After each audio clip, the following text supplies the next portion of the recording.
Congo et son histoire. Nous allons pénétrer dans le cœur des vraies histoires du Congo. Les Congos du roi Léopold II et les Congos d'aujourd'hui.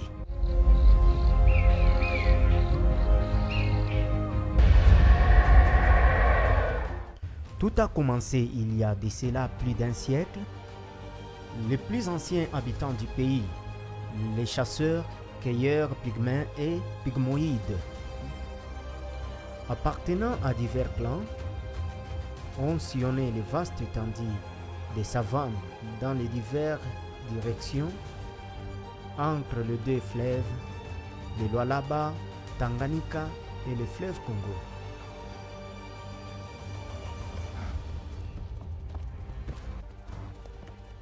Sans se fixer définitivement et ne laissant aucune trace ni souvenir de leur passage dans la mémoire des peuples qui leur ont succédé.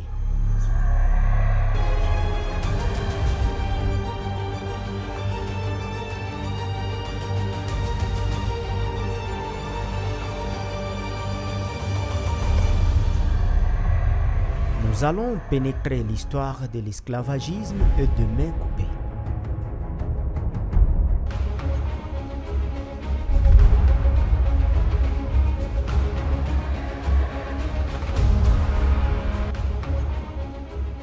Aujourd'hui, plusieurs peuples africains qui vivent en Europe, et j'ai vu d'autres qui sont partis réclamer le statut dans des musées européens partout, où ils cherchent les statues qui ont été soi-disant volées en Afrique.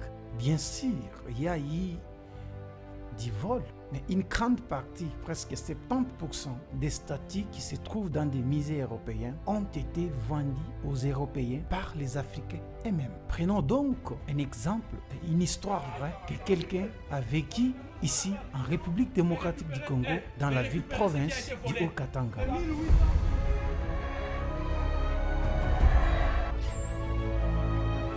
Ça, on en a parlé avant, hein? Donc la récupération des œuvres d'art amenées là-bas. Bon. On accuse les autres de piller, mais je ne vais pas citer son nom. Hein. J'ai un ancien collègue qui était avec nous à l'école Saint-Luc, hein, qui est devenu directeur du musée à Kinshasa. Eh bien, c'était un type de Bandundu. Qu'est-ce qui n'a pas vendu en Europe comme œuvre ancienne? Je ne veux pas citer son nom. Ce n'était pas seulement les Blancs qui ont pillé, même les Congolais eux-mêmes ont pillé. Alors ici, à Lubumbashi, ce que j'ai vécu, c'était une dame, j'oublie le nom de cette dame-là, son mari, qui était de passage ici, hein, en 1962, donc après l'indépendance. Son mari était administrateur quelque part là chez le Balomontois, du côté de Puerto.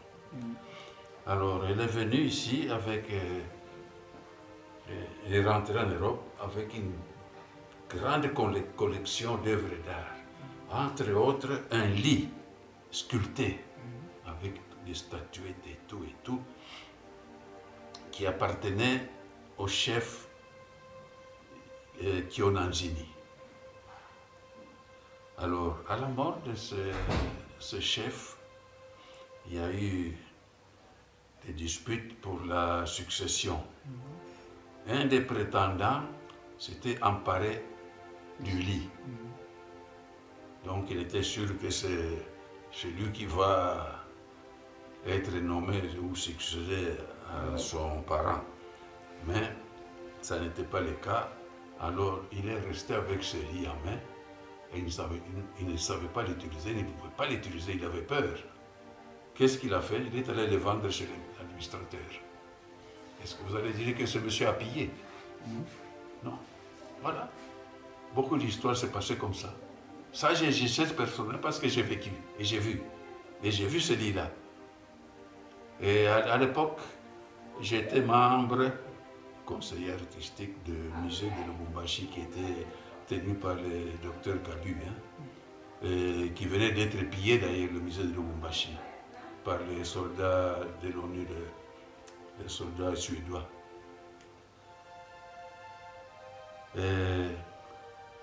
J'ai essayé de les intéresser, je dis, mais le musée n'a pas de fonds. Le gouvernement congolais ça ne l'intéressait pas. Bon, cette dame est partie avec ses histoires en Europe. Est-ce qu'elle a pillé? Voilà. Donc il y a beaucoup d'exagération. Bon, il y a peut-être des pillages, hein. Il y a eu. Ce n'est pas impossible. Mais la plupart des gens, les gens vendaient ça. Suivant les circonstances. Moi, je vous donne ici une circonstance que j'ai vécue personnellement. Le lit traditionnel de chef Gionankini, de Kionanzini, qu'on a vendu à l'administrateur blanc. Et lui, il ne demandait pas mieux parce qu'il enviait ça. Oui, c'était une œuvre d'art. C'était un lit, 3/4, avec toutes des statuettes. Parler des pillages, c'était un peu exagéré. Bon, je sais, les missionnaires ont détruit ça. Quand ils allaient évangéliser tout ce petit muséum là, de Mikalaï qu'on trouvait, de Milamboué, qu'on trouvait au bord du fleuve ou des rivières. Bon, on demandait aux gens de détruire ça quand ils se convertissaient au christianisme. Parce que c'était du paganisme. Et effectivement, c'était réellement des fétiches. Bon, moi je n'ai jamais cru aux fétiches. Je suis un déraciné. À partir de mon grand-père, qui était déjà un déraciné, parce que je vous ai dit, il a été fait esclave à l'âge de 13-14 ans. Donc il ne connaît pas grand-chose des coutumes de chez lui. Et il a été élevé par le missionnaire qui lui a appris à prier. C'est tout ce que moi je sais. Ma mère n'a jamais connu, n'a jamais vécu dans une famille traditionnelle au village parce qu'elle avait perdu sa mère à l'âge de 3 ans. Elle a été élevée dans un internat de religieuses. Donc moi, personnellement, nous sommes des déracinés.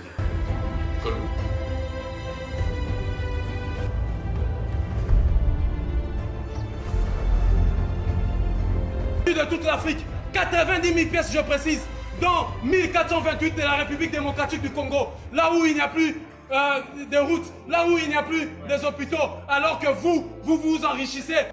Dire que le Congo a été pillé et les statues volées sans construire ni hôpital ni route, c'est encore une chose grave. Dans le temps où le Congo était colonie belge, il y a eu des routes à bâtir qui permet les Congolais à se déplacer d'une province à l'autre, qui aujourd'hui, nos dirigeants n'ont rien réalisé jusque-là.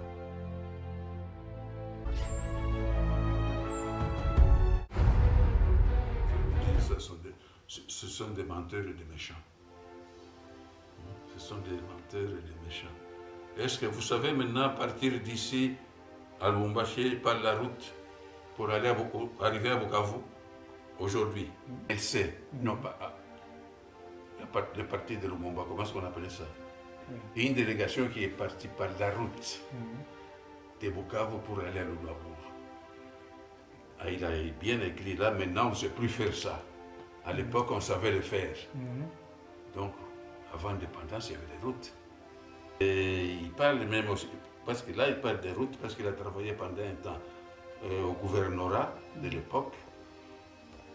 Eh bien, il faisait la tournée de la province par la route.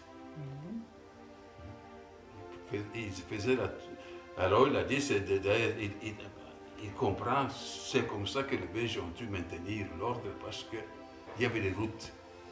Et les autorités circulaient et allaient contrôler personnellement et physiquement ce qui se passait. Plus de 600 km de rues et d'avenues ont déjà été tracés et la ville continue à s'étendre. De puissants bulldozers travaillent sans relâche. On crée de nouvelles artères, on comble des marais sur l'emplacement desquels s'élèveront les 20 000 maisons de la nouvelle cité indigène.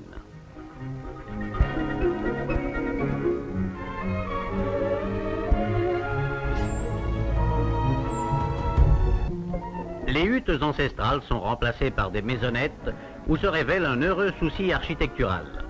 C'est un nouveau monde que l'on bâtit de toutes pièces avec une préoccupation évidente de progrès social.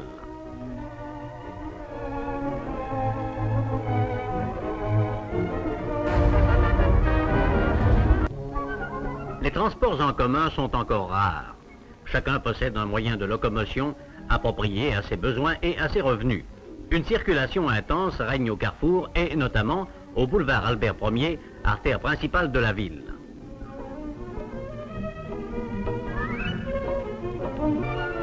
Capitale moderne d'un pays neuf, Léopoldville possède un aérodrome de classe internationale.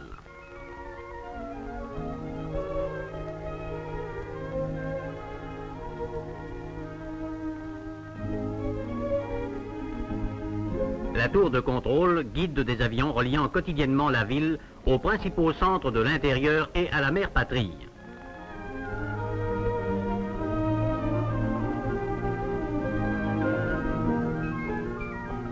Des compagnies belges et étrangères assurent en outre la liaison aérienne avec les autres territoires d'Afrique et du monde. La technique moderne a vaincu triomphalement la brousse inextricable et la forêt impénétrable. Grâce aux ailes, la ville la plus éloignée du pays se trouve aujourd'hui à 8 heures de voyage de sa capitale.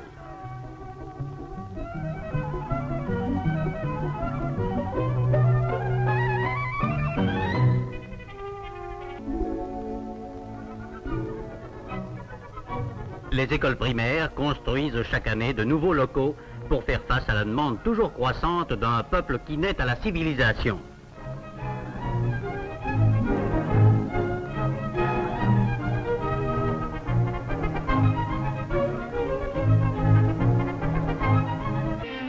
Quel chemin parcouru en une génération par la population bantoue.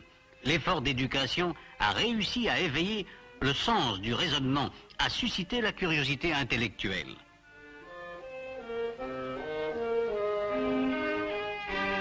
Les leçons théoriques alternent avec les cours pratiques.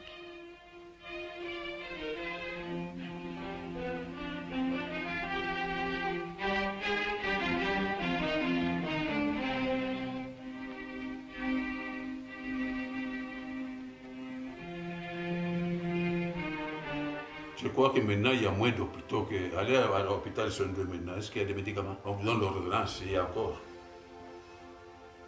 Avant, c'était gratuit. La maladie du sommeil a été éradiquée. Maintenant, ça recommence.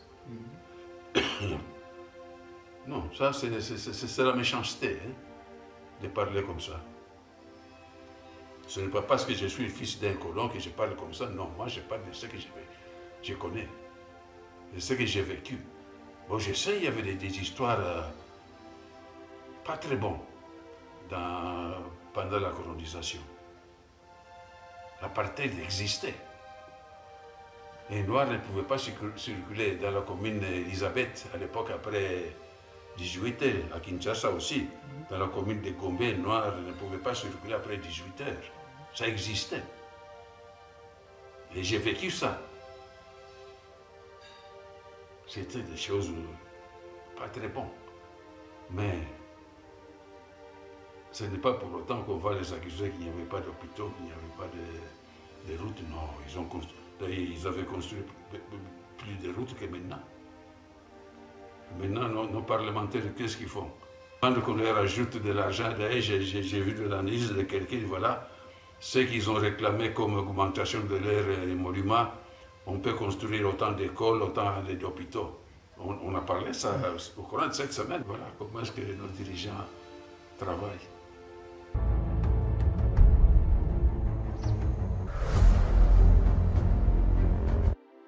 Détruire les statues, ce n'est pas une bonne chose.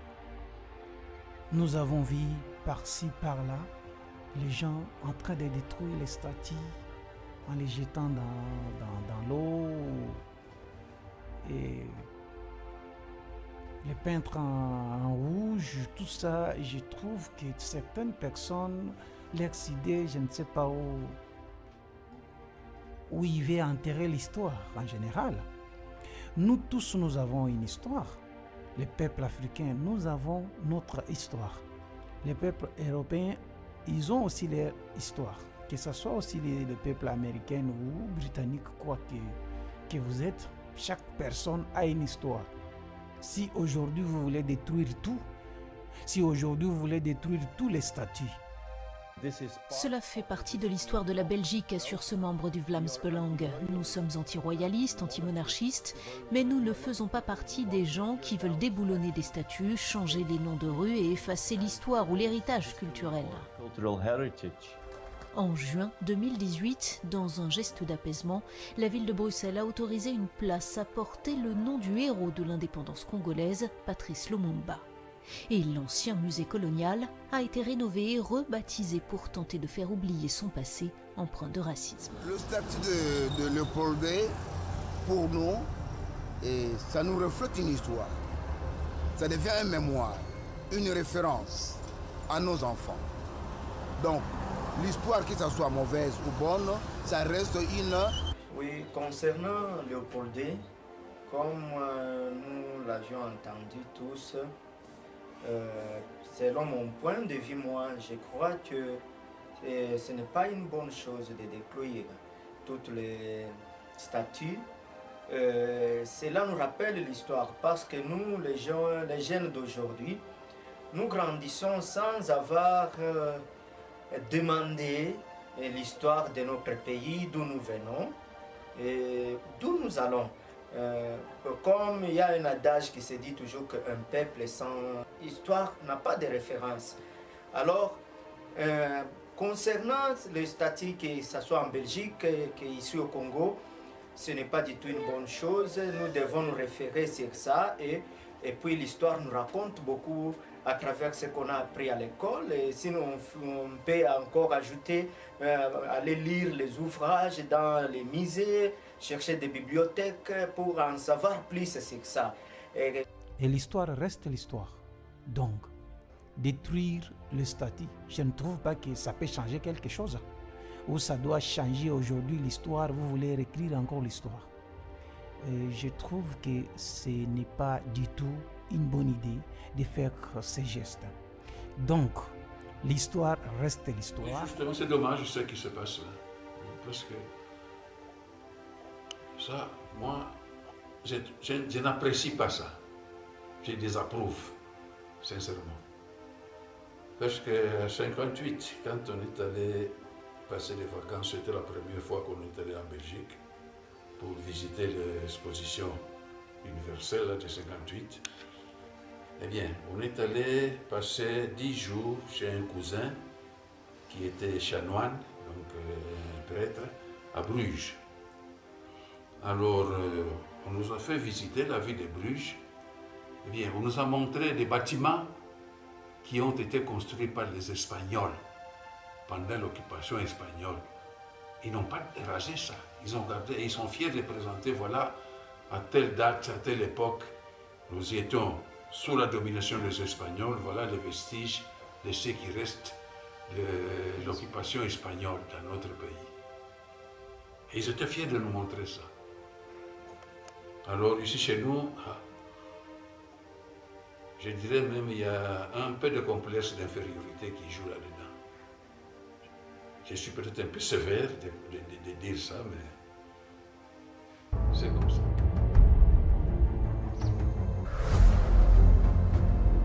Les statues de Léopoldé, c'est enterrer l'histoire des peuples congolais en général.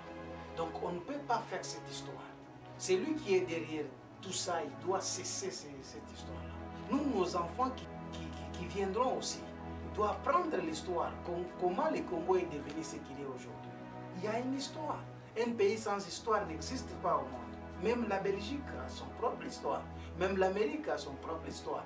N'importe quel pays au monde, tous les pays que vous voyez là, ils ont toujours une histoire derrière eux. Et c'est pour cela, pourquoi voulez-vous détruire tous les statuts de Léopold II, de Stanley, tous ces gens qui ont fait que le Congo ici existe tel qu'il est, avoir des superficies que nous avons ici, c'est grâce à ces gens-là. Mais aujourd'hui, quand vous voyez que vous roulez dans des voitures, vous mangez bien en Belgique, donc vous voulez maintenant enterrer l'histoire du Congo, en tout cas, je vous dis, ce n'est pas une bonne chose. Bien sûr, il y a eu des abus, mais je ne crois pas que Léopold a détruit la moitié des Congolais tels que vous le dites là, ce n'est pas vraiment du tout. Aller au musée, récupérer les biens, là, je ne trouve pas que c'est... Concernant aussi les vidéos dont nous avons tous vu sur les réseaux sociaux d'un Congolais qui est parti revendiquer les œuvres d'art de la musée de Paris. Et ce n'est pas tout à fait correct. Quand on a essayé un peu de fouiller, de chercher, on a compris qu'il y a toujours nos frères congolais qui ont vendu ces histoires-là. Et il y a aussi les gens qui s'est approprié les histoires, soi-disant que le gouvernement congolais n'a pas besoin de ça, ils ont vendu comme ça. C'est comme ça, donc, nous Congolais, nous devons d'abord retourner en arrière, revoir notre histoire et savoir comment on peut corriger. Que ça soit mauvais ou que ça soit bon, c'est à partir de là que nous allons retracer encore notre direction. Donc, nous devons garder les statuts, nous devons garder notre histoire pour l'avenir de nos enfants.